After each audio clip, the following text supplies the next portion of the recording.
trying to find somewhere that's not going.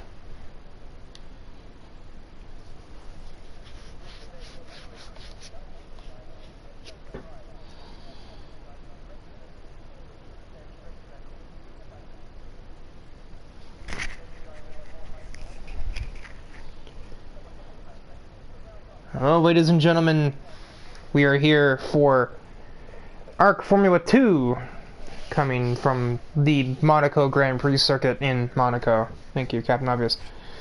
AF2 with a handful of AF3 reserves. This time it's just me here, no co-commentator for Riker. As we look at the leading car on their outlap, Bill Nowak, who is one of the aforementioned AF3 reserves. He'll be the first to get his qualifying lap going here, assuming he doesn't crash on the way.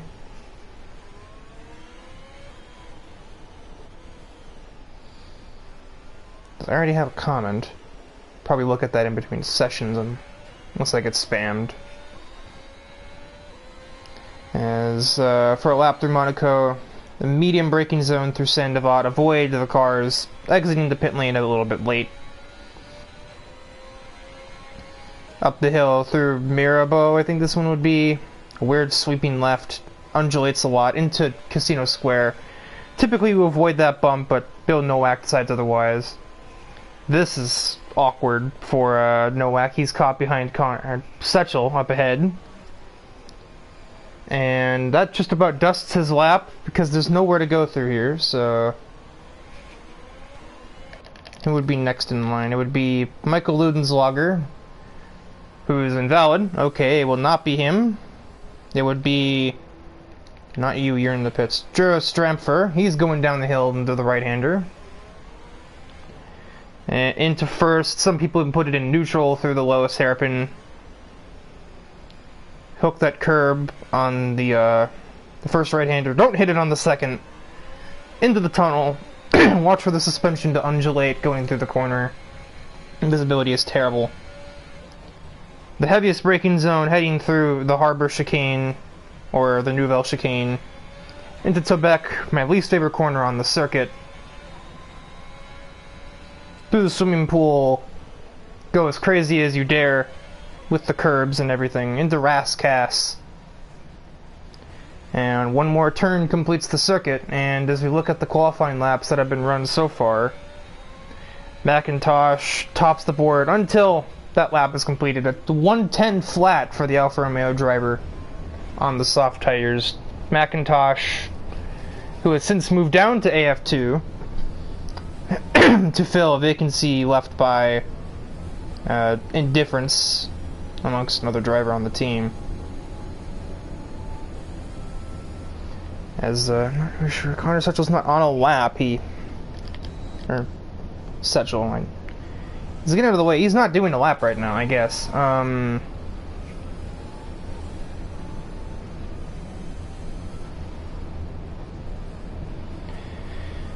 Be a 9/10 off on the medium tires, that's not ideal. But it's not terrible either. Bill Nowak will take a second whack at it, and he will manage 11:13. Seems about on brand for an AF3 driver's pace. It's not quite actually what he did in AF3, but then again, that's also a lap on worn tires. And it's his first lap of the session, so he'll get back into a rhythm probably later in the session. Here we have Thanos completing his hot lap. And the other Alfa Romeo driver, his teammate topping the board. Meanwhile, AJ, oh, big moment. Manages to avoid damage, but that lap is pretty much through. AJ Knickel only a couple of hundredths up on McIntosh, despite being on the softs rather than the mediums. Harley Collins, another reserve driver for this race. A 14.9 on mediums, I don't think that's representative at all. Right, Thanos is not on the lap. Ryan Avila, who I think might be making his AF2 debut here. I don't remember seeing the name. Anyway, regardless, he is heading through the hairpin at the moment.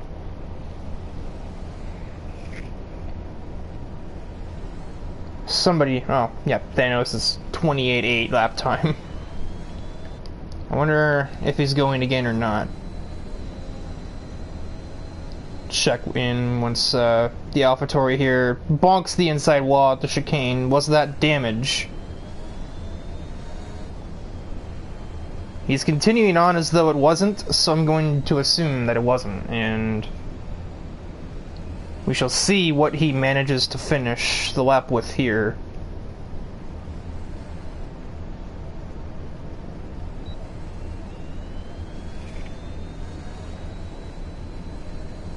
A 12 flat, not really representative, I hope. Thanos is indeed making a second attempt at his lap here, a little bit squirrely through the swimming pool. I'm surprised that lap wasn't invalidated on that corner exit. On his way out of the last turn, we'll see what he has managed to do. You know, be an 11.30, basically an 11.4 for him on the medium tires, immediately outclassed by Michael Ludenswager, a 10.2 on the soft tires. I believe Tyler Crabtree is about to finish his qualifying lap. He will make a 12.1. One driver that I know is making his debut at this moment, Abdul Hakim in this Mercedes. He is on his hot lap, as is Nathan Aruda in the other AlphaTauri.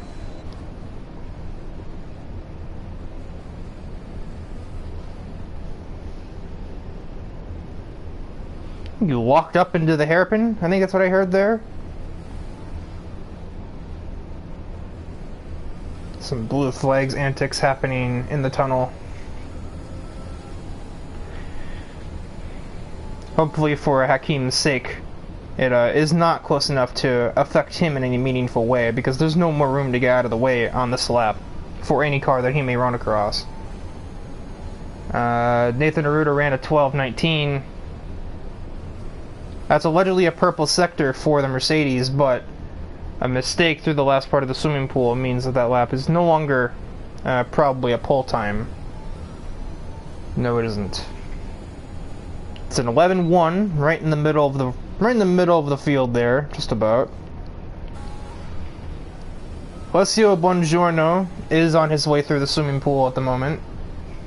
AJ Kinnickle and somebody barely got out of the way for him as he heads through Ascas. Again, allegedly a purple sector, but I'll believe it when I see it.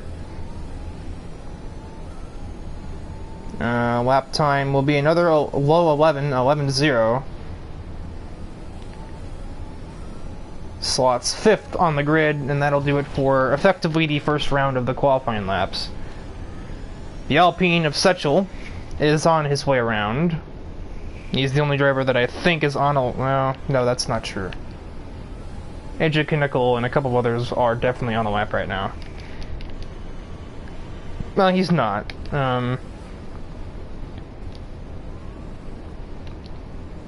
Okay, they get just Kinnickle and Setchel on it. Joe Stramfer actually just began one of his own, but I was on AJ first, even though Stramfer's going to finish his lap first. And I think the Alpine driver, no, he's ahead of the pair, so technically he'd be the first to finish his lap, but he has made a mistake in the swimming pool, and his car is handling like it's missing a wing, so he'll have to abort. Stramfer's next offering out the pole lap time. He already has it, but he just made it a lot harder with a 9.3. A 9.98 for AJ, so he makes the front row for the time being. Crabtree's on an outlap on mediums. So this late in the session, I'm not really sure I follow. Avila and Thanos are also on their own outlaps, as is the Alpine of Collins.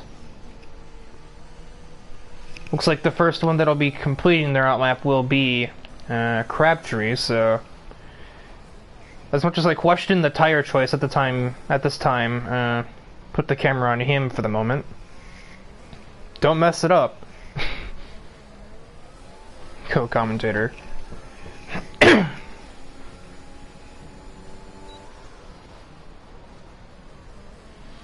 See on the leaderboard, more drivers beginning out laps. Aruda and Ludenslager are among them.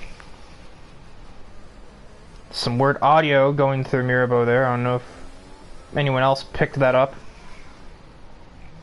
Somebody, I think that was actually Michael, gets out of the way for the McLaren driver.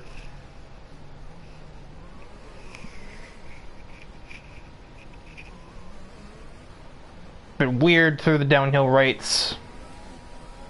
Kept in third gear, which I imagine that would probably make a lot of sense in the race, but I don't really know if I'd have done that in the qualifying session. Consume the inside curb at the Nouvelle Chicane through Tobek.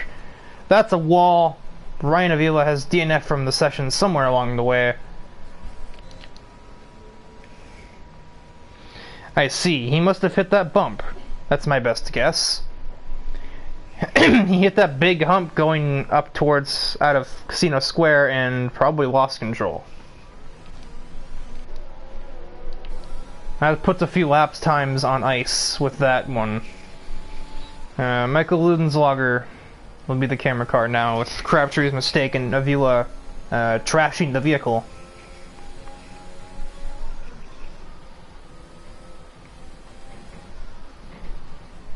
That's a bit of a wall bump. I don't really know if that will be of detriment or not. You didn't back off, so you must not think it's too bad. Oh, that's that's what the career mode info panels tell you not to do. Understeer off into the most embarrassing crash. But he's still continuing. Nathan Aruda retires from the session. This time it is in the swimming pool. There's no one going through there, so I cannot really inspect too easily at the moment. Thanos, in the meantime, hit a 110 flat, put himself on the second row.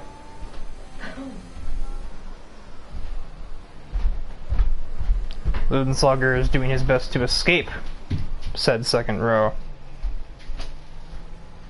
But I won't be on this occasion. That's an in-lap. Buongiorno is beginning his next attempt. Whoa, bit of a drift through turn one. He tried the heroics into Sandoval in qualifying, let alone the race.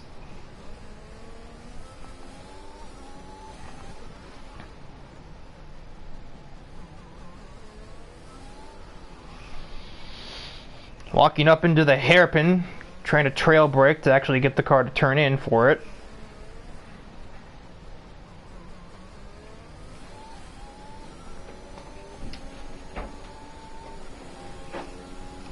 Alessio, at the moment, certainly has the pace to break out of the 11s, based on how this lap has looked to me.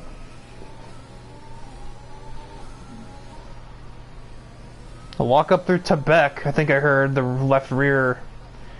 Oh, there's that curb in the swimming pool. You never want to hit that, and that is an invalidation. Abdul Hakim is not too far behind this Williams as he makes his way through the final two corners, and we'll see what his next offering is. It'll be a low to 110.16 that'll put him on the second row, knocking Michael Ludenslager out of it. McIntosh is invalid. He'll pit in. Buongiorno is invalid. Setchel looks like well, not a very good lap, so nope, that's an in lap. AJ Knickel is on a hot lap at the moment. He's trying to find 6/10 and steal that pole position away from the Alfa Romeo. That's a pretty tall order, all things considered. I don't really know if there was any obvious time left on the table on AJ's previous run.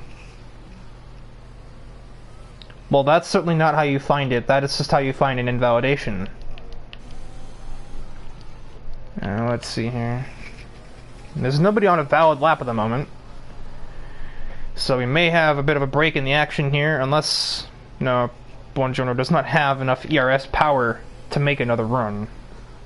And I would be surprised if we see the Mercedes floor it here. You know, he's not. Who is that was exiting in front of him? Oh, that's Kinnickle going for round 2.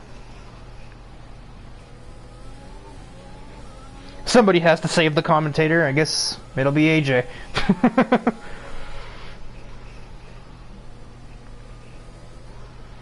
He may encounter some traffic. He will not encounter traffic as the traffic has moved.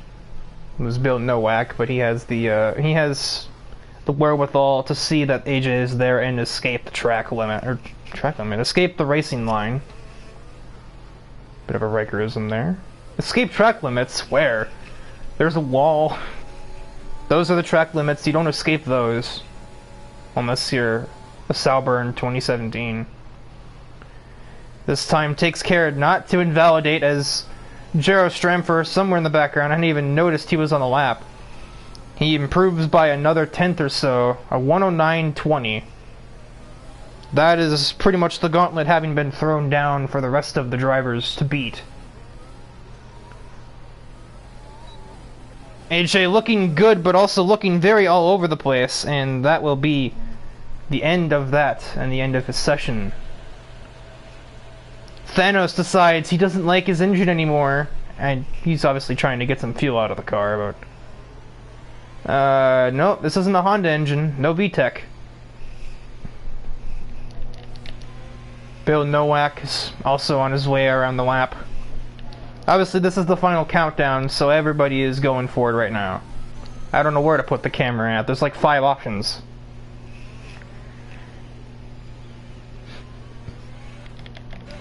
You have Thanos on a lap, we have Nowak, Crabtree, and Setchel all running laps.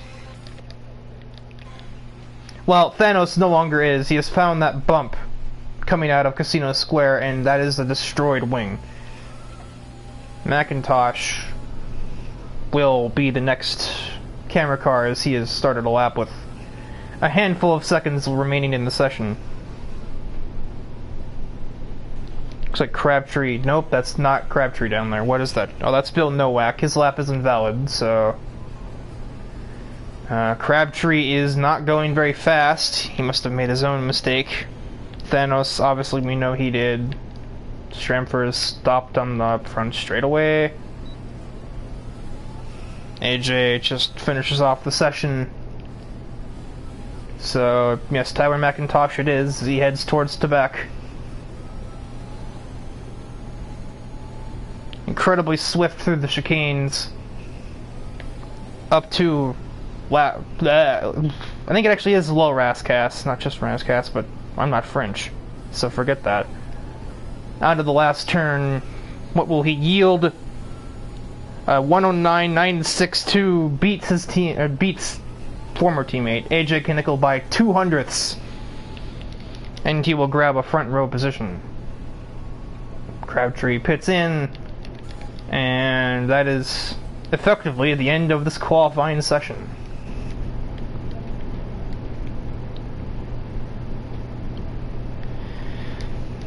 Yes, that's a name I haven't seen in a while. Yes, this is Riker, Matthew.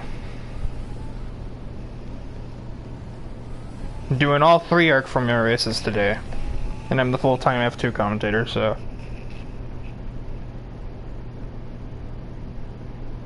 So there is your qualifying results. The only driver that qualified on the medium tires would be able to start on them regardless, because he didn't even start on the top 10. So that all doesn't exactly matter in the grand scheme of things. It's pulled by 7.5 tenths of a second, basically 3/4 of a second for Jero Stramfer. The race is basically his to lose if we go off that pace alone, but it's Monaco. It can throw up a half a dozen random variables that, well, we saw it in the AF3 race. 7 laps in, a lapped car takes the leader out. So anything can happen, and anything that can probably will, except for overtakes, because we're at Monte Carlo, and those don't happen here.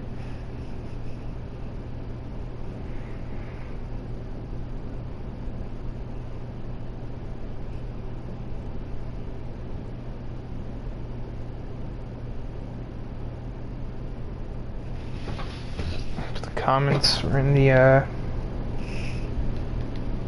Okay, that just... Get a room, you two. Anyway, as the game struggles to load.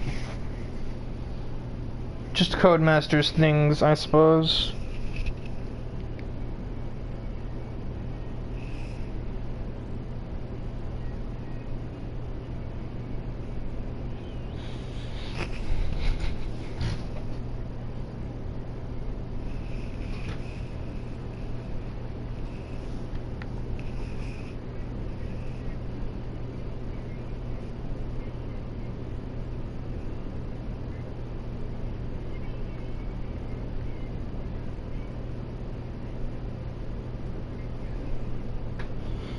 You gotta love this.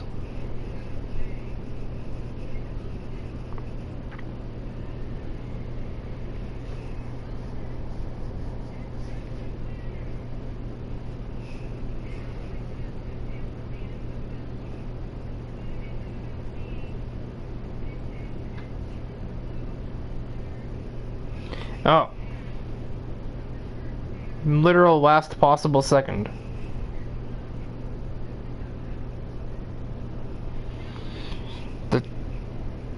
The Discord had just mentioned the idea of resetting the lobby, and then that was when the game was like, oh, we have to do something, right?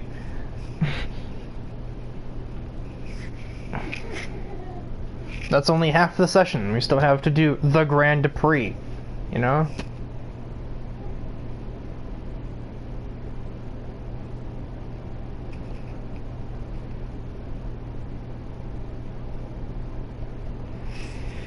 As we head to the formation lap, run through the grid order during it.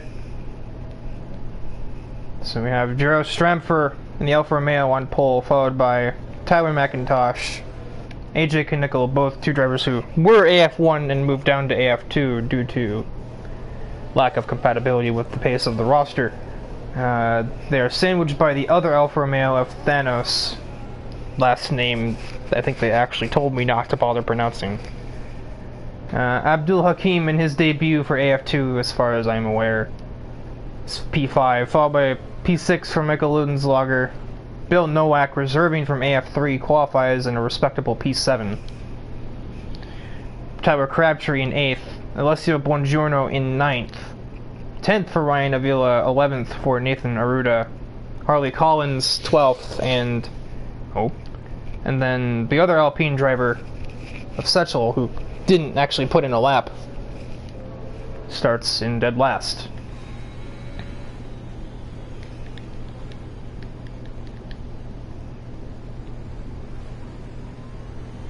Yeah, get that out of the way now. Get that out of your system so you don't do it in the Grand Prix when you have to avoid it, I guess.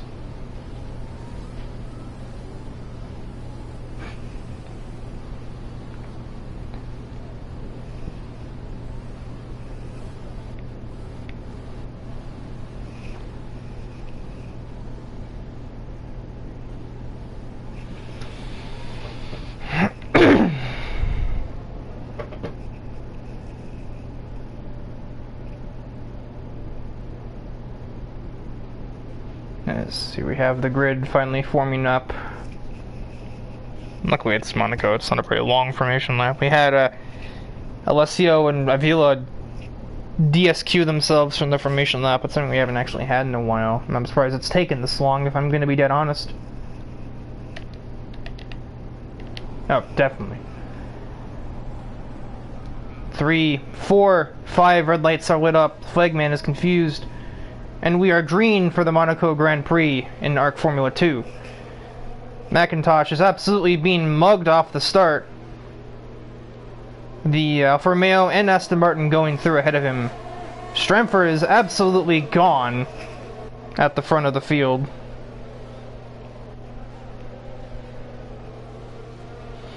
And it is very argy-bargy going up Casino Square. I've seen some broken winglets and the like. Cannot identify the sources because, no, I don't know. I don't know who. Buongiorno and Crabtree too wide through the hairpin. The camera is cut away. Looks like Crabtree came out victorious in that. Buongiorno could not make that stick. We already have a small breakaway with the two leaders, as we have some interesting maneuvers, some bizarre overtake attempts going through the Nova chicane. Lodenzlager definitely loses out his entire wing, as a matter of fact, in this shakeup. The Alpines will have to contend with this for the next corner, and he will eventually be out of the way. And that'll do it for the first lap. Thanos with damage, and Lodenzlager with damage. As for who got oh, that's not it. There we go. As for who's really off to a fine start, well, obviously it's only place to go is up when you're starting last. So, unsurprisingly, Setchel has done precisely that. Bill Nowak is, well, it's really hard to say who's the closest to who at this point, considering the fact that everyone is basically nose to tail. Just a matter of time before somebody's in the wrong place at the wrong time and we have a pileup, I'm sure. Because that is what this train says to me.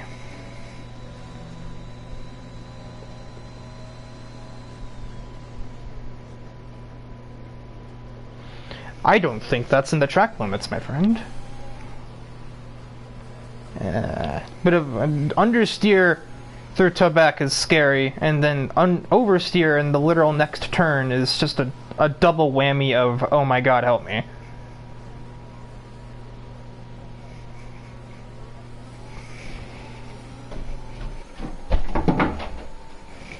So there's the bathroom door. The background noise that has appeared.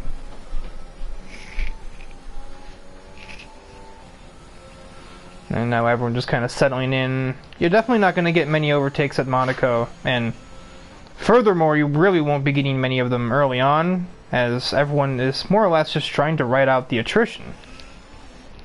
You know, we gotta see who has the stuff to make it to the end of the Grand Prix, end of the Grand Prix at all, before we start trying to work out who's going to finish where in it.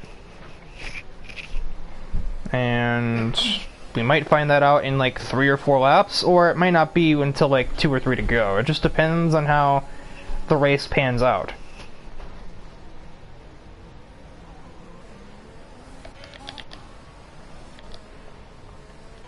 Schrempfer has made good his escape plan, even though it's kind of an afterthought at this racetrack. He is well out of DRS range from the Aston Martin behind. And he is well out of DRS range from Abdul Hakim. McIntosh is leading the big train of F1 cars heading down towards Sandoval at the moment. As looks like Crabtree started to get a little forceful there, but he thought better of it, as the little kinks heading up towards Mirabeau can create death.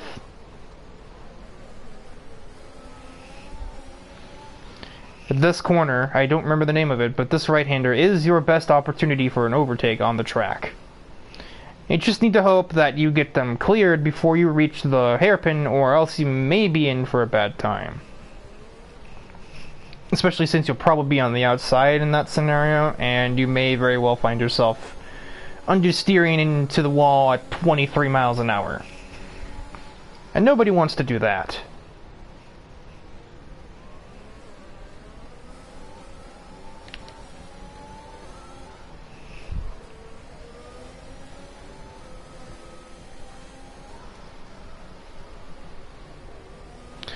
Crabtree with a huge moment hitting that inside curb at that swimming pool there. There's a lot of curbs you don't want to hit. That is definitely one of them. Obviously. DRS is an afterthought. Crabtree did not get it, but it honestly doesn't matter because the Williams did not get close enough to make any capital gains off of it either. So, stalemate. Welcome to Monte Carlo, I guess. Bill Nowak slow up the straight towards Mirabeau. I don't really know what that was about. Crabtree dummies a move around the outside. I don't really know. I don't think he was fooling anyone there.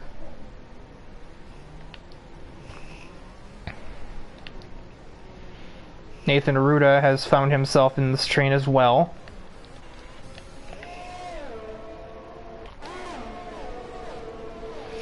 It's no longer Macintosh that's leading the train. He's gotten a bit away. He's gotten a bit away. Now it's Nowak that's holding everything up.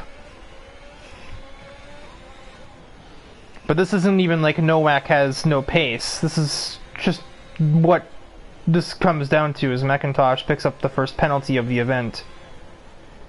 Obviously it's becoming a little bit obvious maybe that's how he got away in the first place. And now Nowak has caught right back up to him in the third sector. So chances are he also probably got a warning and a penalty for a corner that almost spun him out too, because Codemasters likes to hit you with that ultra combo of penalty, spin, oversteer, and curb all at once, because Codemasters doesn't like you.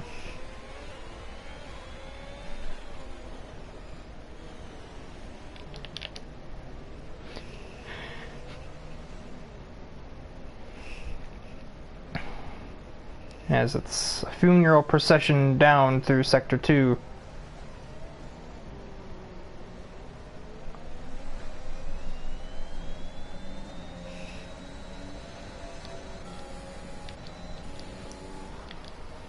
As it's Nowak too wide with Macintosh. Macintosh has to brake to the escape road just to have any hope of surviving the turn. I don't know if there was contact before. Oh, maybe there was.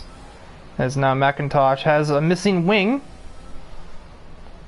Do not know if that was from a collision with Bill Nowak in the Ferrari, or if that was the reason that Nowak was going for the move, because he'd hit the wall sooner. I had my camera on the wrong car. So Macintosh pits in. That'll put him not last, but not very good either. He's going to be in probably P11, maybe 12.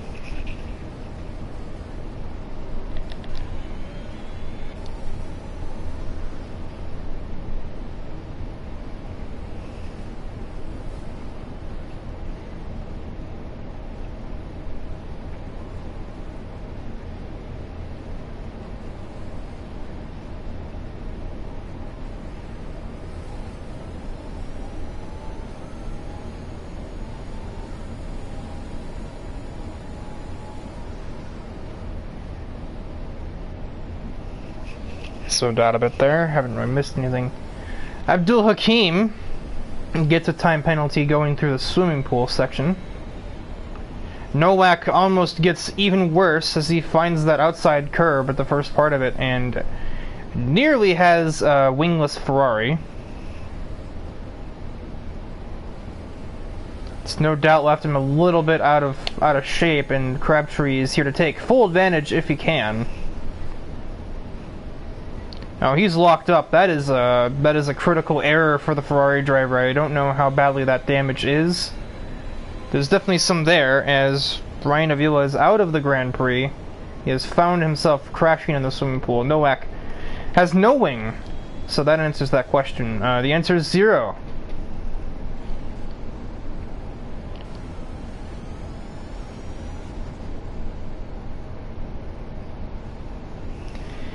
It appears as though Setchel may also be working with less than a complete wing at the moment. Or he's just getting really bad understeer and his wing is actually fine. It doesn't look like it's handling very well either way. The lighting has a moment as I flip to somebody that's in the tunnel. So the attrition definitely setting in. This was a train of 5 cars at one point. It is now trimmed down to 3. As Nowak and Macintosh have both flung themselves out of it. Nowak also flinging himself into a time penalty. Just to pile on the misery.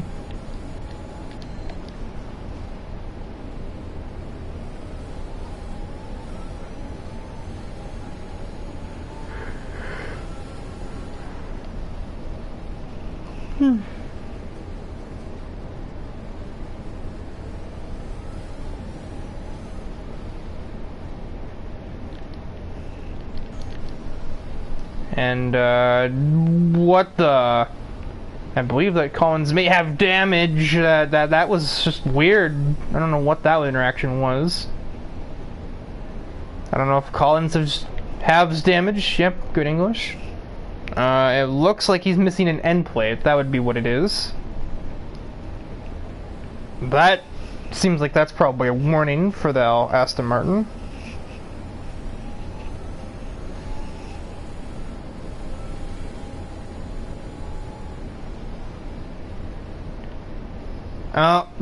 No, Michael, no, Michael, that's not right. That's not it.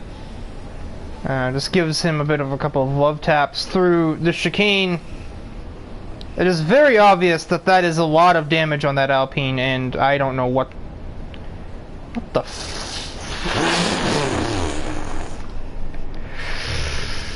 There is a safety car at Monaco, which I've been told is very rare, and I'm beginning to think that Ludenswager's not going to hear the end of that one for a while.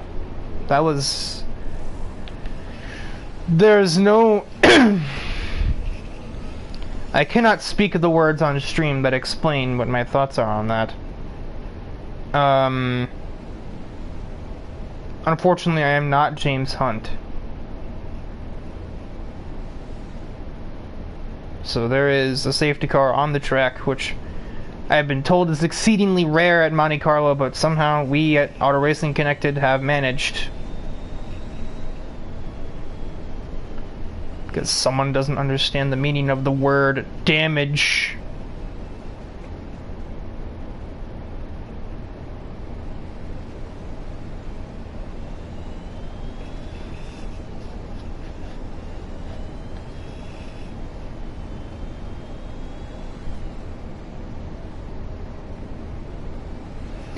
Unsurprisingly, everybody that hasn't already pit by this point is going to do that, because those soft tires aren't much longer for this world.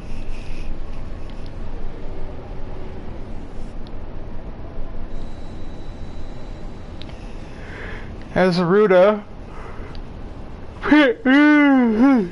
excuse me. As Aruda is on the mediums, so he decides to stay out and gain that very valuable track position, but I feel as though that may be a little bit of oversight. I don't think that's really going to get him where he thinks it will.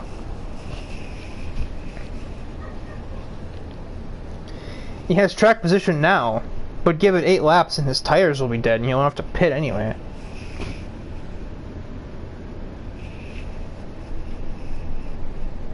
Unless he's banking on another safety car. I thought that was debris in there for a second, but that's just a yellow flag. I am smart.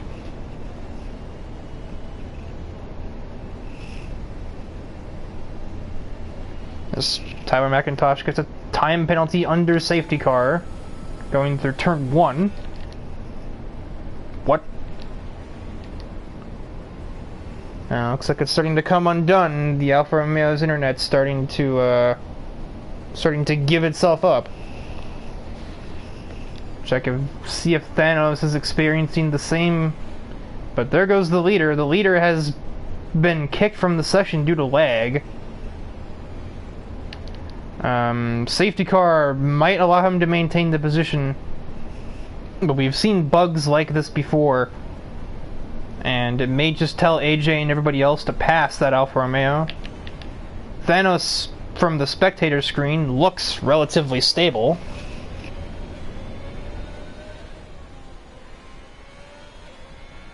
It's that wasn't a penalty, I guess. It's finicky, I don't know. Stramford might be able to rejoin before the safety car period expires. I do not know. Obviously, I'm not him.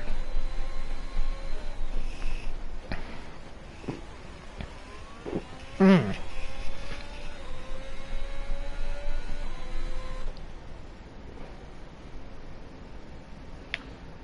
15 miles an hour through the hairpin. That's the AI is doing. I guess it isn't for safety cars. That explains probably why it's doing it, but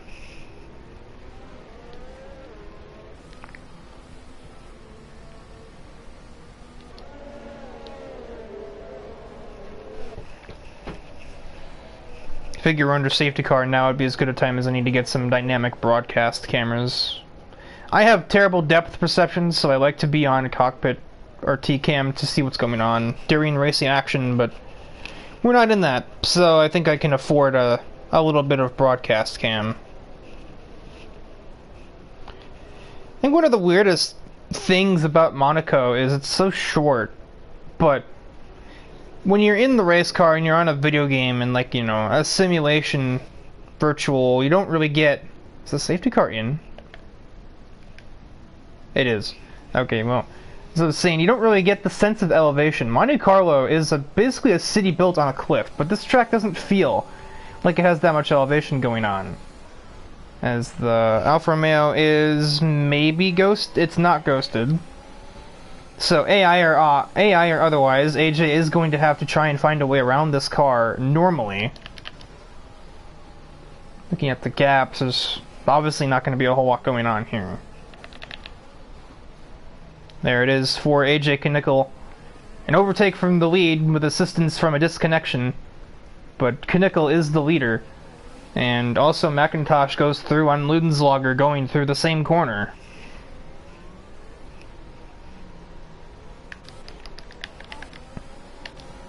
Have some interesting development through tunnel. Hakim squeezed into that inside wall, but it wasn't necessarily contact. An unusual overtake is he's forced to take the runoff as the Mercedes. Both Aruda and Crabtree make their way ahead of that Alfa Romeo, and we have a yellow. Buongiorno appears to have been the victim. He's missing a part of his wing, but not all of it.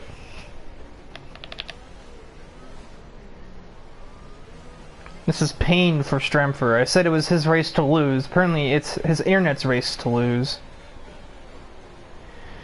Oh, Hakim has been walled by the AI going through Saint-Devote. He's gonna give him a piece of his mind and slam him into the wall. Do we give penalties for crashing into an AI? Honestly, do we give the AI penalties for crashing into the other drivers? That's the real question. I don't know the answer to it, but with all this damage, the AI is forced to make way for all of the other drivers. Except for apparently Ludenslager, who the AI doesn't get the memo for that. He finally makes his way by. The AI has caused absolute chaos, and so has Abdul Hakim, which I don't know. I don't know if we can penalize what he did into Mirabeau, because it's an AI and it didn't collect anybody else. That's the weird gray area I never thought I'd have to touch upon as a moderator in this league. Do we give different penalties for running into an AI car? I don't really know. I think you still get penalized either way. But it'll be something for future me to determine in the coming days. McIntosh is getting close to that Ferrari up ahead. A good exit here will set up a move. Nowak, small defense. He just puts himself in just the perfect place that McIntosh cannot insert his vehicle. And you'll have to wait an additional lap. We may not be waiting an additional lap. Crabtree tried to sneak himself onto the outside. I don't really know why he did that. But it means that there's no overtake on the cards going through the chicane, and perhaps that might honestly be for the best if you were to ask me. I know I certainly wouldn't trust an overtake through there. I don't really know why Crabtree did.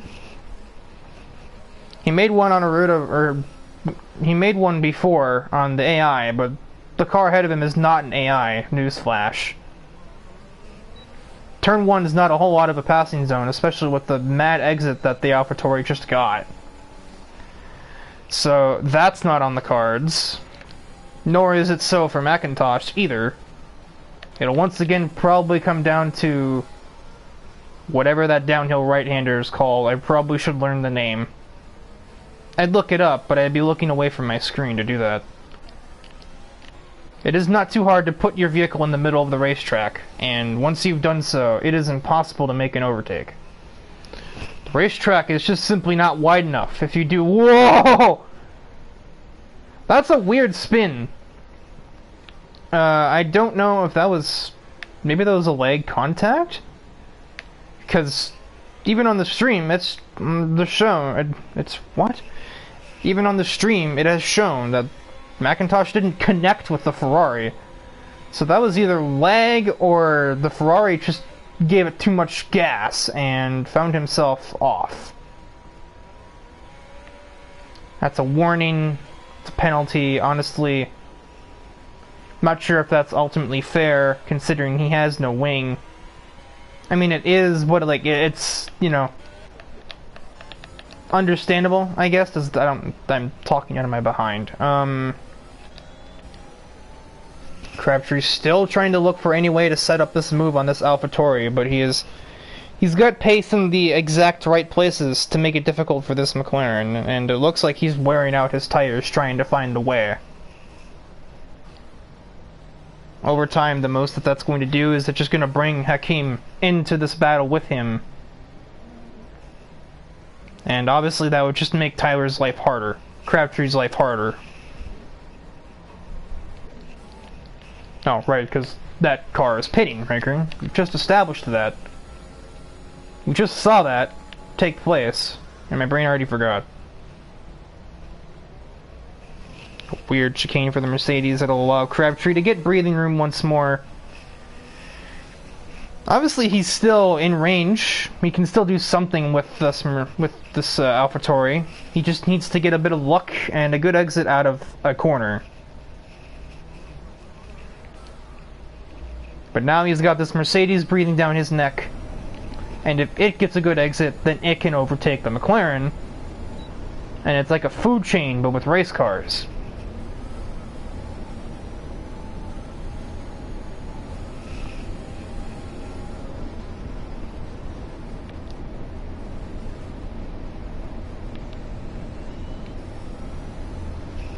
Aruda is able to exit the two corners he needs to exit in a lower gear and maintain traction. That is what's keeping him in second place at the moment. That's my diagnosis on this. He's able to exit this corner and the last corner and Casino Square safely in third rather than Crabtree's attempt at fifth gear. So Crabtree is going to have to try and mimic that in some meaningful way if he wants to make an overtake on this AlphaTauri.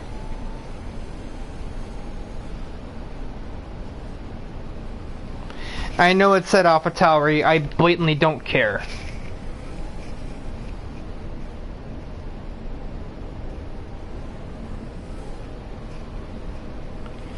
This is a storied rivalry that's about to take place once again between Setchel and McIntosh. Monaco's an unusual position for it to be taking place, but... or position... an unusual location, I should say, for it to take place, but... it looks like it's probably in our future. And look at the... nope, the tires. The tires. The tires! McIntosh gets a massive run out of that corner, and Setchel just kind of couldn't do anything about it. He was powerless to keep that behind him. As McIntosh just chucked it in there. That might be a setup difference more than anything else. So I thought they were pretty even on pace, relatively speaking, but apparently they are not.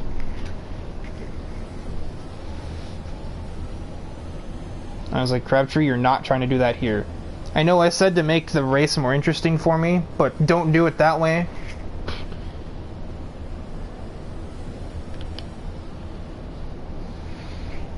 Abdul Hakim is still in the catbird seat, and honestly, don't give it too long. McIntosh will be here too. This is definitely range. This is within range. That's outside. Does he get squeezed? He does. But not enough. Crabtree, at long last, has moved himself to second place. It's been at least 8, like half a dozen laps in the making. I don't know where 8 came from. It's been at least 5 or 6 laps in the making, but he has finally gotten around that cursed AlphaTauri. And now it's Abdul Hakim and Tyler McIntosh's turns. Try and follow him if they can.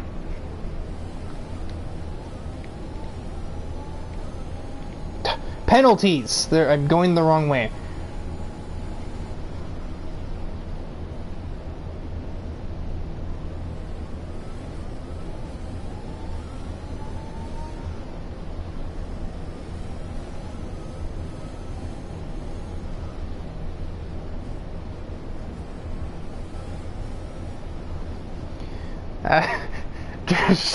Joe Stramper has returned, but it is not the same race that he was in before at all.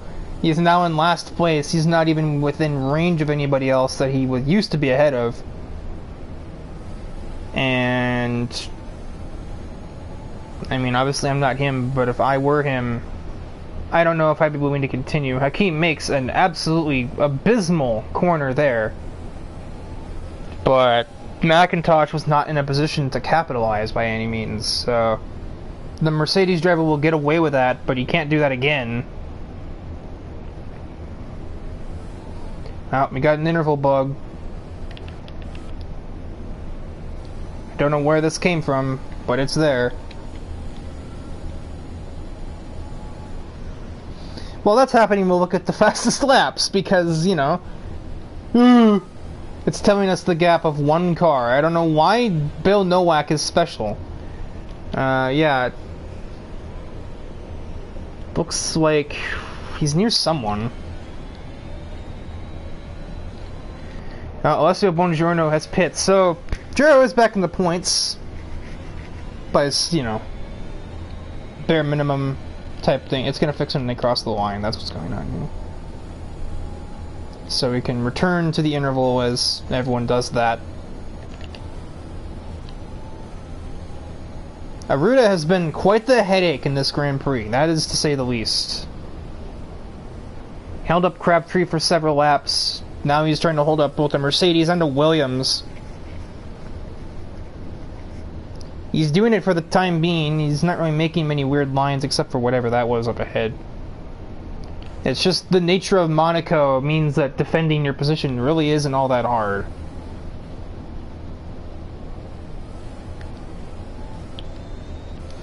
Neither one of these drivers have a whole lot of ERS at their disposal. None of them, I should say. Might have been a missed chicane for the AlphaTauri driver. But we're going into Sector 3, so the Mercedes can't exactly capitalize. Thanos with a penalty somewhere back there.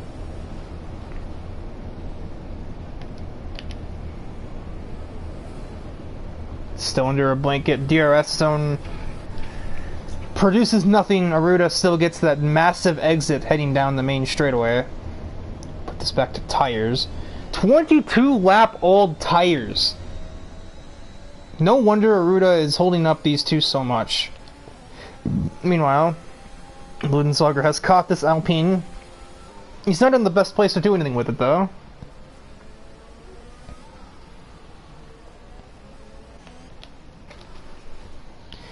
Somewhere along the way, I missed Abdul making a mistake. I don't quite know where. But that has promoted McIntosh to P4. It's now his turn to try and make a way around that Honda car. Why'd I call it a Honda? AlphaTauri. This is 2006, Ranker. There is something going on ahead. I do not know what that is. It's lapped cars of some description. Oh, it is, Buongiorno is behind the Crabtree on the track. A lap down from him, obviously. That just looked weird because I'm like, wait, those two aren't, there's not really anybody else near each other on this track right now. Still, Aruda with the masterful throttle application gets away from the Williams down the main straightaway. That is a retirement in the pits, so no real need to look at anything going on there.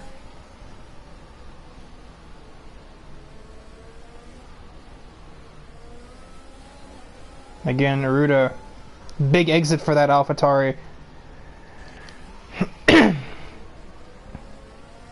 Ludenswager has, he's already, who was already there, me. He's been at this Alpine's doorstep this whole time. I don't know where I had been. That was almost a really good exit for McIntosh, but he just put it on a little too much. Not that I think I'd want to be overtaking here anyway, but the option would have been there. I definitely don't want to do it here. Oh. I'm not sure if that might have been damage or not. I'll try and look for debris as Satchel goes through. I see none. And he isn't pitting in, so it must not have been major if it was anything at all. DRS activated, but no battery charge means that AlphaTauri will be safe. You got to be looking at the corner after Casino Square. That's the overtaking spot, and there really isn't anyone else or anywhere else that's worth trying. Oh, that's a huge exit. A little bit of a bobble, though, means that it just comes up a little bit short.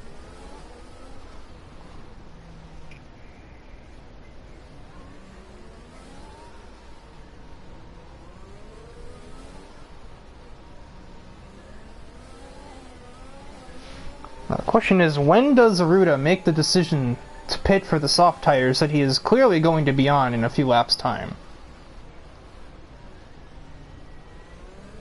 Yellow in Sector 3. Whoa, whoa, oh, good thing I was scrolling through. Oh, that's not, nope. Not quite on there. Setchel continues without a hitch. Quick 360 for Ludenswager, and he'll be on his way. That was a weird interaction, but it ultimately didn't mean too much. As I just said, there's...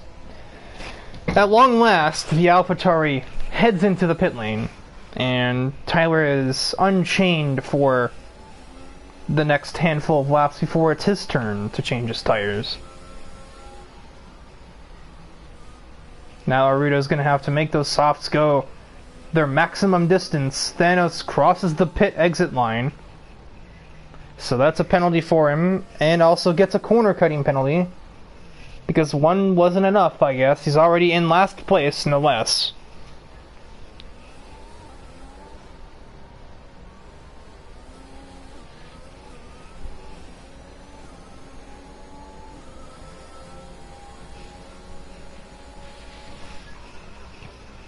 Let my throat recover for a moment while there's nothing really happening on track at the moment. Stramper with the fastest lap. He's slowly trickling his way back up the grid. At one point he was out of the points, but through pit cycle and through everything else, he can go to the end. It won't be easy, but he can do it on these mediums. He needs to not do that too much. And that.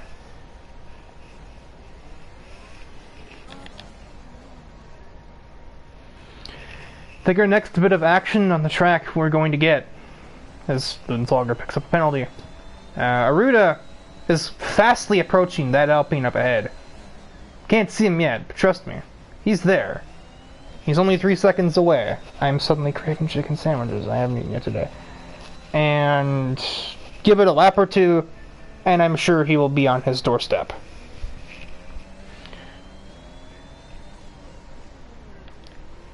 Traffic ahead. It's Thanos. Look, we're reaching the tunnel section, so if he has the wherewithal, he might get out of the way here. Stramper with yet another fastest lap of the race on halfway dead tires. Mediums. But I have the distinct feeling that Aruda will probably be shutting that down in a moment, assuming he doesn't get dramatically held up by this Alpine driver through Sector 3.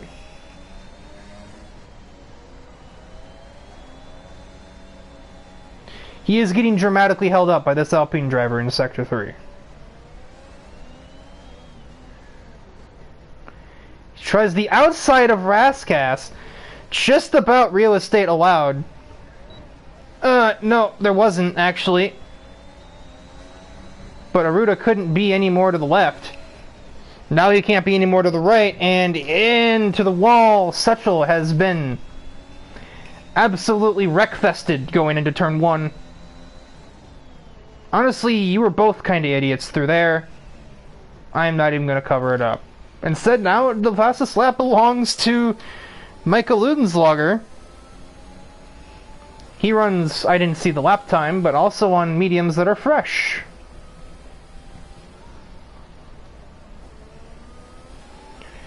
That's going to be a steward's inquiry, and I don't know what to call on that. Because in Raskas, in the corner after it, I forgot the name. I want to say it's like Rivage? No, that's... Is that Rivage? Or isn't that a corner at, like, Spa? Or Circuit de la Stars? I know that's a corner name somewhere.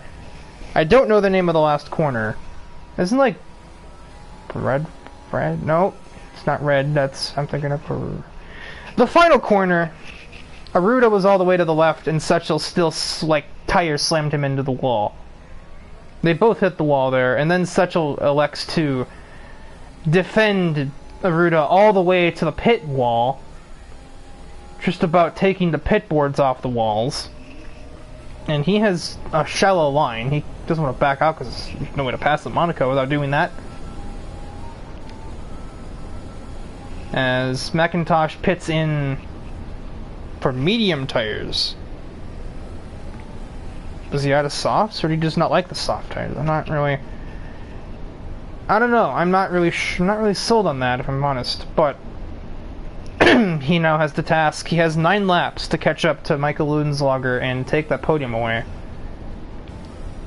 He doesn't have to catch a whole lot, only 3 seconds. But it's pretty safe to say that they aren't going to get anywhere near the front two, who are in a category of their own right now.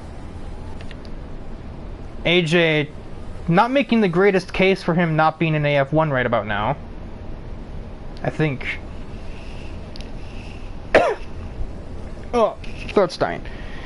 I think, you know, as somebody with 10 GT3 championships and a NASCAR, or several NASCAR wins, among other things, I think he wins enough.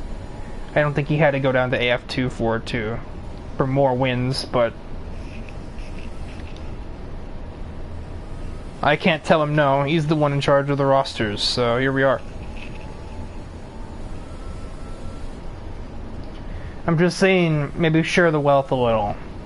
Every human being needs a weakness, AJ.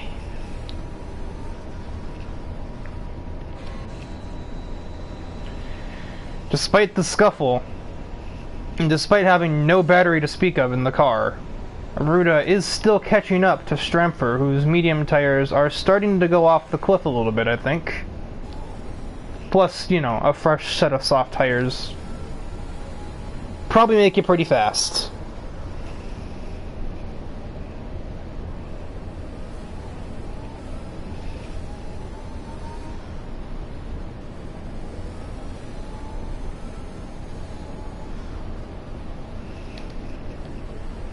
We also look at penalties. Both Michael and Tyler have 6 seconds. So it will have to be a move on track unless that changes in the next 8 laps.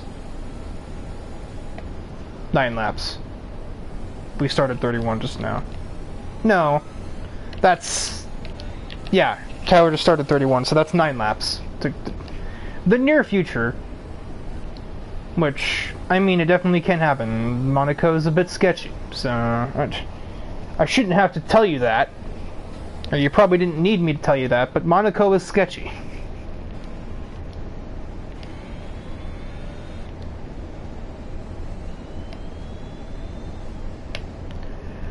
Actually, Aruda is starting to fall off the back of that Alfa Romeo.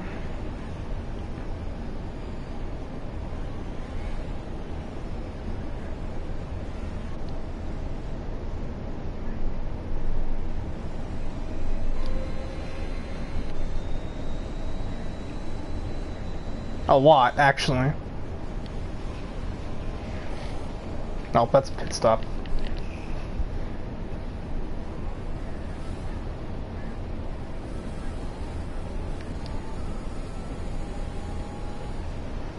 Michael and McIntosh are pretty much breaking even at this moment. The gap staying stable in the high 2-second range. Tire wear difference is not a whole lot, and their pace difference is also not a whole lot, I don't think. Michael didn't have the greatest performance in qualifying, but that doesn't always tell the whole story.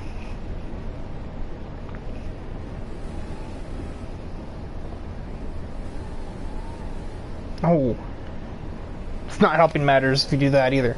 Yeah, Aruda is really beginning to fall off that, Does he have some kind of damage? I can't see any if he does. It's not like his tires are in jeopardy of and not making it to the end of the race. Is he just settling with P6 and knowing he doesn't exactly have to turn on the jets to stay there? I mean, the battery being at 5%, that's a small factor.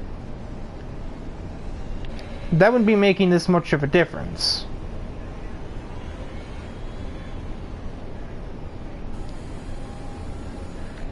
And while I guess Jura was the pole sitter in the race, that only means so much with the tire wear difference between these two cars.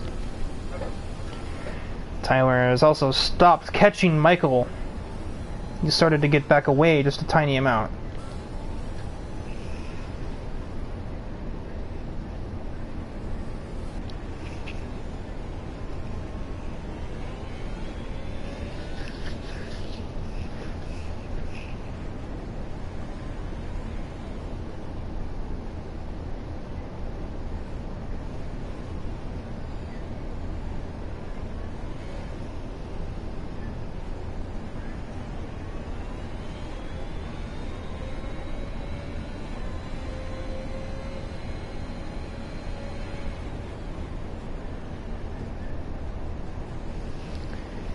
As there's another penalty for McIntosh for his troubles, so that just about seals the deal. Aruda had a sector yellow around him a minute ago.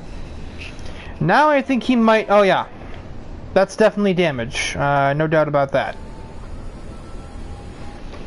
If he's quick about it, he can get back around and pit and still challenge back to try and take P6 back from Buongiorno. Obviously getting anything else is out of the question, but we can at least try and maintain 6th place. It seems like every time I look at this man, he's in the pit lane.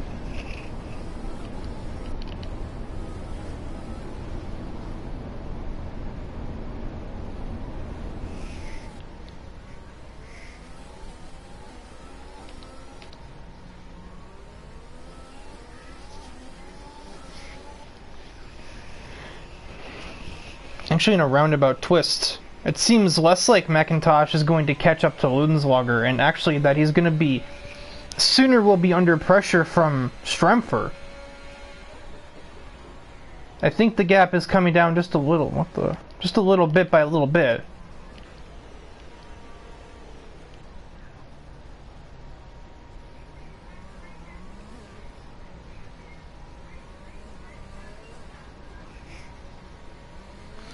I saw a weird, visual effect happening at the apex of the chicane, and I'm kind of wondering if that's gonna show up as AJ crosses by. Yeah! There's a random, spark effect, like there's something hitting the wall, but there's nothing there. And this is debris on the track right there. That's possible debris got wedged in between the wall there, I guess? Maybe?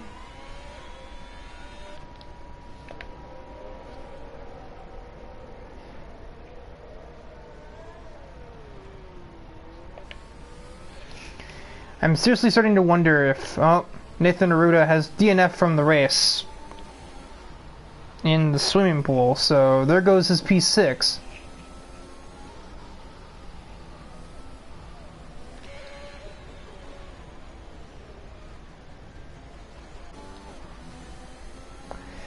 I'm beginning to question if McIntosh doesn't have, minuscule wing damage and just hasn't pit because it's not enough to require pitting. He now has enough to require pitting. So he's going to drop to P5 to Strempfer.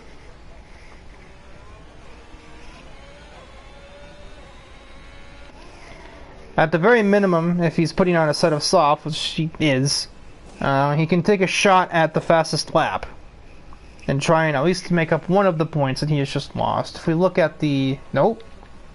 No, it was there. His goal will be in 11:17 if he is to succeed with the fastest lap. The camera switch. There we go. Oh, I left it on that. Whoops. Looks like Nowak is catching up to Buongiorno one way or the other.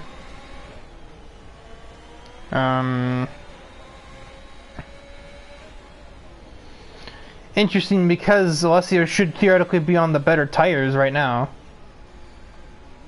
Although it would be close. He's also, if he's been locking up like that, maybe not.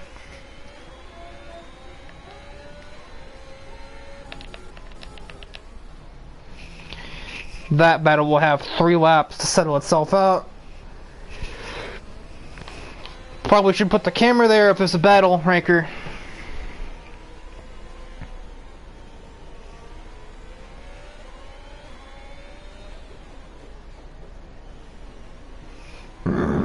No.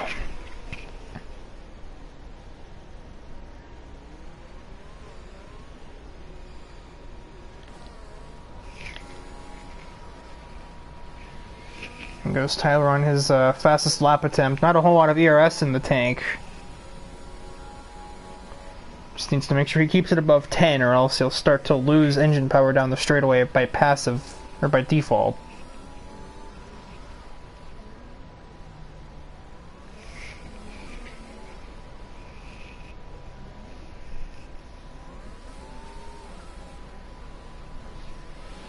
You can tell he's definitely pushing for that FL. There's no subtlety in that whatsoever.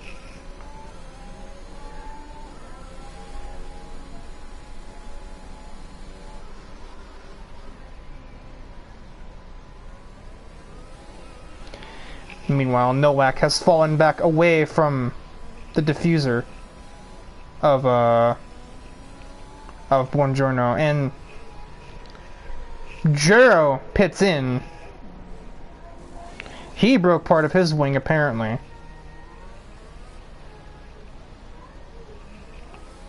But Tyler made a mistake going through the last sector, so his fastest lap attempt has been denied. However, he will be back into 4th place instead, so... And further ahead of Jero than he was when he pitted in, initially.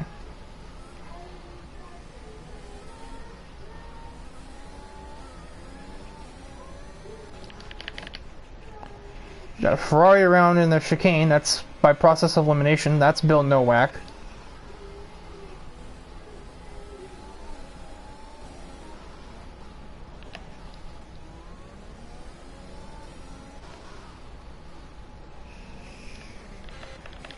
Strempfer's going to have his own attempt at the fastest lap, I think.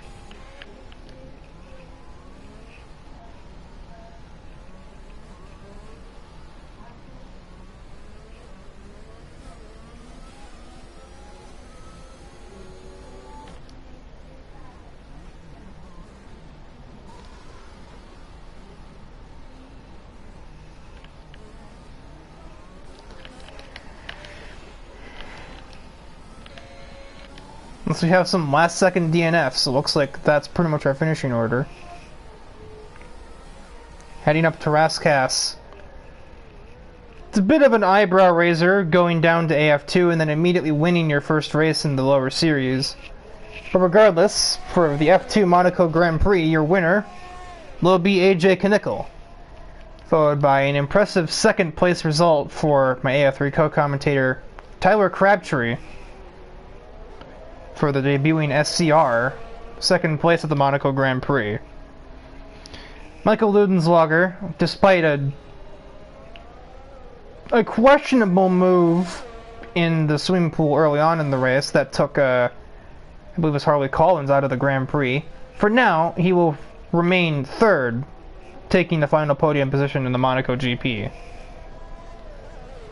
As in the background, I think we just saw Strempfer get a penalty.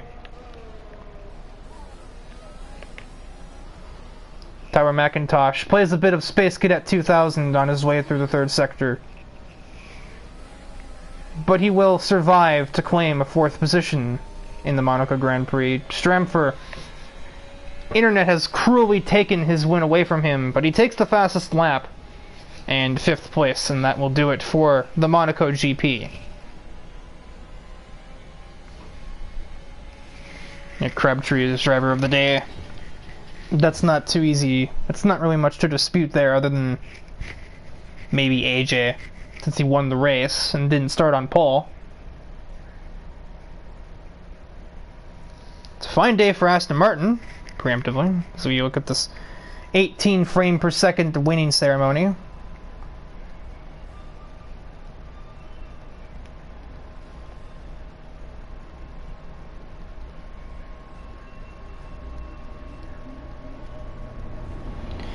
It's a moderator committee 1-2 for ARC F2. It's kind of funny to think about.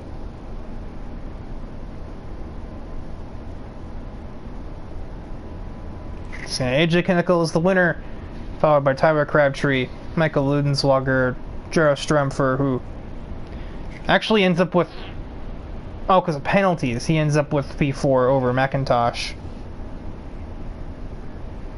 Alessio Buongiorno, Bill Nowak, Thanos, Nathan Aruda being the last driver to DNF, Connor Setchell, who DNF'd in a questionable way, Abdul Hakim DNF'd by returning to the pits, Harley Collins DNF'd through questionable ways, and then Ryan Avila DNF'd very early on.